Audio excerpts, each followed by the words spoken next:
அருமை தமிழர்களே, சிவகுமாரின் அன்பான வணக்கங்கள். நிறைய நண்பர்கள் இப்போ புதிய தொழில் தொடங்க வேண்டும் அப்படின்னு ஆரம்பிக்கிறார்கள், ஸ்டார்ட் அப் கம்பெனிஸ் அப்படின்னு. கல்லூரி மாணவர்கள் அவங்களாம் நிறைய பேர் படித்து முடிச்சுட்டு வந்த கையோடு, அதுவும் பொறியியல் மாணவர்கள்லாம் இந்த மாதிரி ஸ்டார்ட் அப் ப்ராஜெக்ட்ஸ் அப்படின்றதில் ரொம்ப ஆர்வமாக இருக்கிறாங்க. அதுக்கு அரசாங்கமும் நிதி உதவி செய்யுது, வங்கிகள் மூலமாக நிறைய பேர் அதற்கு உதவி செய்யவும் காத்திருக்கிறார்கள். அந்த கருத்து, அந்த கான்செப்டை மட்டும் நீங்கள் சொல்லிட்டீங்கன்னா போதும், எப்படிலாம் செய்ய போகிறீங்க அப்படின்னு அந்த ப்ராஜெக்டை பற்றி விளக்கினீங்கன்னா அதற்கு உதவி செய்வதற்கு, பொருளாதார உதவி செய்வதற்கெல்லாம் நிறைய இப்பொழுது வசதிகள் இருக்கின்றன. இப்போ நான் ஸ்டார்ட் அப் கம்பெனி பற்றி பேச போகிறதில்லை. ஆனால் அப்படி செய்கிற பொழுது அது எல்லா முறையுமே மிகப்பெரிய வெற்றியை கொடுக்கும், மிகப்பெரிய தொழிலதிபர்களாக நாம் ஆவோம் அப்படின்றதுக்கு எந்த உத்தரவாதமும் இல்லை. தொழில் அப்படின்னா இப்படியும் இருக்கலாம், அப்படியும் இருக்கலாம்.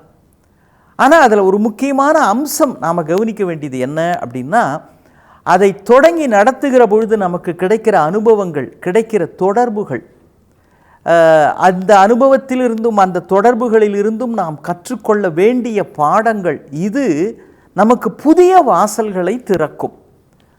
அந்த வகையிலையும் இது ஒரு வெற்றிகரமானதாக, வாழ்வை அடுத்த எல்லைக்கு எடுத்து செல்லக்கூடிய ஒன்றாக அமையும். அதனால் அதை மட்டும் கொஞ்சம் கவனமாக விழிப்போடு இருந்தால், ஒருவேளை இந்த தொடங்கின தொழில் நமக்கு சரியாக இல்லைன்னா கூட இதிலிருந்து நாம் கற்றுக்கொண்ட பாடம் என்ன, புதிய வாசல்கள் என்ன திறக்க முடியும் அப்படின்றத கொஞ்சம் கவனித்து பார்க்கணும். இப்படி சொல்கிறேனே, ஒரு அம்மா வெளிநாட்டுக்கு போயிருக்கிறாங்க. அங்கே எந்த வீட்டில் தங்கினாங்களோ, அவங்களுடைய சகோதரி வீட்டில் தங்கியிருக்கிறாங்க. அங்கே அழகழகான மலர்கள் ஒரு செடியில் அப்படியே பூத்து குலுங்குது. ஆஹா, இவ்வளவு அழகான மலர்கள் நம்ம வீட்டில் இருந்தால் ரொம்ப நல்லா இருக்குமே அப்படின்னு அந்த செடியோட விதைகளை அவங்க வாங்கிட்டு வராங்க.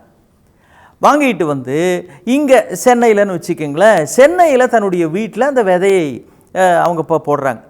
போட்டு அதுக்கு தண்ணி விட்டு அது கொஞ்சம் கொஞ்சமாக முளை விட்டு அந்த செடி இப்படியே வளருது. நல்லா வளர்ந்து அந்த காம்பவுண்ட் சுவர் இருக்குது இல்லைங்களா, சுற்றுச்சுவர், வீட்டை சுற்றின சுற்றுச்சுவர் அப்படியே தெளிச்சிடுறாங்க. எல்லா இடத்துலையும் அப்படியே வளருது. வளர்ந்து அது சின்ன முளை விட்டு ஒரு சின்ன செடியாகி அது அப்படியே கொடியாகி வளர்ந்து அப்படியே அந்த காம்பவுண்ட் சுவர் மேலாம் பரவுது. ரொம்ப ஆர்வமாக இருந்த பெண்ணுக்கு ஒரு பெரிய ஏமாற்றமாக போச்சு. ஏன் தெரியுங்களா, இப்போ அந்த கொடியிலிருந்து பெரிய பெரிய இலைகள் தான் வருது. அங்கே பார்த்தது மலர்கள், ஆனால் பெரிய பெரிய இலைகள் தான் இருக்குது. காம்பவுண்ட் சுவர் இந்த பக்கம் பார்த்தா ஒன்றுமே காணும், என்ன பண்ணுறேன்னே தெரில. இது சரி, நம்ம மண்ணில் இது வெறும் இலையாக தான் வரும், பூலாம் ஒன்றும் பூக்கிறதுக்கான வாய்ப்பு இல்லை. ஏதோ சிலது அப்படி பூத்து இருக்குது, ஆனால் அதுவும் உதிர்ந்து போயிடுச்சு. அங்கே இருந்த அளவுக்கு பெரிய அளவில் வாசனையோடு வண்ணங்களோடு அப்படிலாம் அங்கே நிறைய பட்டாம்பூச்சிகள்லாம் பறந்து வந்தது, தேனீக்கள்லாம் வந்தது. ஆனால் இங்கே அது மாதிரிலாம் ஒன்றுமே இல்லை, பூக்கவே இல்லை. சரி, அவ்வளவுதான் போல இருக்குது அப்படின்னு கொஞ்சம் அந்த பெண்ணுக்கு மனசுக்குள்ளே சங்கடம். ஏன்னா அந்த பெண்ணுக்கு இந்த தோட்டம் போடுறதுலலாம் ரொம்ப ஆர்வம் இருக்குது. அதனால் ஒரு சின்ன வருத்தமாக, அந்த ஏமாற்றமாக ஆகிப்போச்சு. அப்போ பக்கத்து வீட்டு ஒரு அம்மா அங்கேருந்து கையில் குழந்தையோட இவங்கள பார்த்து சிரித்து கையாட்டுறாங்க. அவங்க சிரித்து கையாட்டினது இவங்களுக்கு ஆச்சரியமாக இருந்தது. இங்கே பூ எதுவுமே பூக்கலையே அப்படின்றது அதிர்ச்சியாக இருக்குது. அப்போ அந்த நேரத்தில் பக்கத்து வீட்டு அம்மா சிரித்து கையாட்டினதும் ஆச்சரியமாக இருக்குது. ஏன் தெரியுங்களா, அது சரியான நச்சு பூச்சி அம்மா. அந்த வீடு கச்சாம்பூச்சா கச்சாம்பூச்சா எடுத்ததுக்கெல்லாம் கத்திக்கிட்டு இருக்கோம், சண்டை போட்டுக்கிட்டு இருக்கோம். கையில் குழந்தையோட அந்த அம்மா அங்கிருந்து பார்த்து கையாட்டி நட்போடு ஒரு சிரிப்பு செய்த பொழுது, புன்னகை தந்த பொழுது இந்த அம்மாவுடைய மனசுக்குள்ளே பூக்கள் பூத்து விட்டன. அட, பக்கத்து வீட்டுக்காரங்களோட சண்டை போடக்கூடாம்பாங்க, நமக்கு இது வாய்ச்சது இப்படிப்பட்டதாக இருக்குதே அப்படின்னு ஒரு வருத்தத்தில் இருந்தப்போ அவங்களே ஒரு நட்பிற்கான அடையாளமாக புன்னகை செய்கிறாங்க. இவங்களும் பதிலுக்கு சிரிச்சிருக்கிறாங்க. சிரித்த உடனே அவங்க அங்கேருந்து அந்த சுற்றுச்சுவர், காம்பவுண்ட் வாலுக்கு அந்த பக்கம் நின்றுக்கிட்டு, எங்கள் மகளுக்கு உங்கள் செடியில் பூக்கிற பூன்னா ரொம்ப இஷ்டங்க, தினம் காலையில் இதையே அவள் வாயில் விரல போட்டுக்கிட்டு அங்கேயே பார்த்துக்கிட்டு இருப்பா, அது ரொம்ப அவளுக்கு பிடிச்சி போச்சுங்க அப்படின்னு. உங்களுக்கு ஒன்றும் புரியல, என்னது இது செடியில் பூக்கிற பூ இந்த அம்மாவுக்கு என்ன பிடிச்சிருக்குது, பூவே பூக்கலை நம்ம வருத்தப்பட்டுக்கிட்டு இருந்தோன்னு அப்புறம்தான் தெரிஞ்சுது.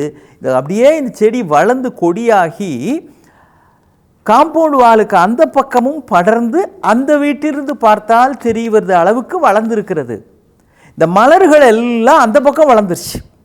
இந்த பக்கம் இலைகள் மட்டுமே தெரிகிற பகுதியாக அந்த செடி அது மாதிரி வளர்ந்துருக்கிறது.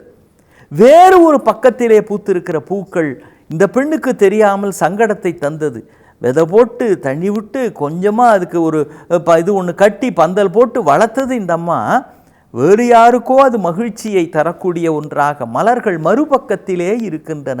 சில தொழில்களும் அப்படித்தான். வாழ்க்கையில் இவர்கள் எதிர்பார்த்து தொடங்குவது போல அமையாமல் இருக்கலாம். அதனுடைய மலர்கள், அதனுடைய கனிகள் வேறு விதமாக இருக்கும். கொஞ்சம் பார்க்க தெரிந்தால் இன்னும் பல மகிழ்ச்சிகரமான விஷயங்கள் அதிலேயே அடங்கி இருக்கின்றன என்கிற ரகசியம் கொஞ்சம் ஆழமாக பார்க்கிற பொழுது தான் தெரியும். இது வெறும் கதை மட்டும் இல்லை. அமெரிக்காவில் ஒருத்தர் சோப்பு நிறுவனம் ஒன்று தொடங்குறார். எளிமையான அளவில் சோப்பு நிறுவனம், உடம்பு குளிக்கிறப்போ பயன்படுத்துகிறோமே, அது பெரிய அளவில் விற்பனை ஆகணும் அப்படின்றதுக்காக ஒரு யுக்தியை கையாளுகிறார். அது என்னன்னு உங்களுக்கு தெரியும். ஒரு பொருள் வாங்கினா இலவசமாக இன்னொன்று கொடுப்பாங்க. அந்த இலவசத்துக்கு ஆசைப்பட்டு இது வாங்குவாங்க. அது எங்கேயும் கூட ஒன்று வாங்கினா ஒன்று ஃப்ரீ அப்படிலாம் தராங்களே. அது மாதிரி இலவசமாக அவர் வாஷிங் சோடான்னு சொல்கிறோமே அதை தருகிறார். என்ன ஆச்சரியம் அப்படின்னா, இந்த வாஷிங் சோடா ரொம்ப பிடிச்சி போச்சு.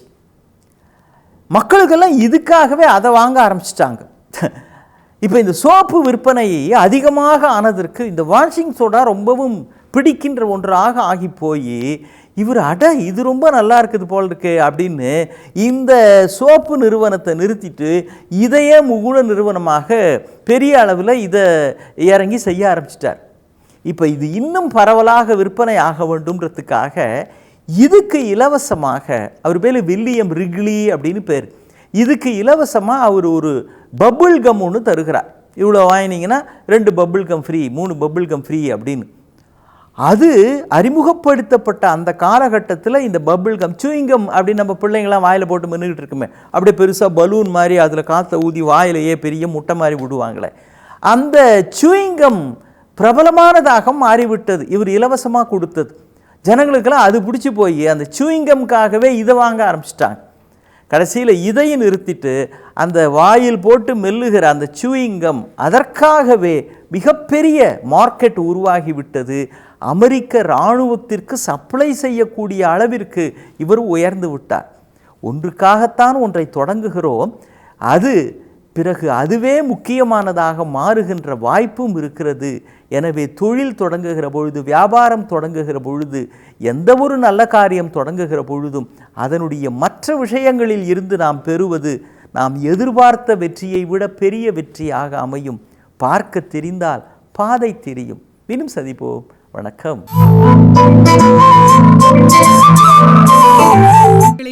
சன் லைஃப் சேனலை சப்ஸ்கிரைப் பண்ணுங்க.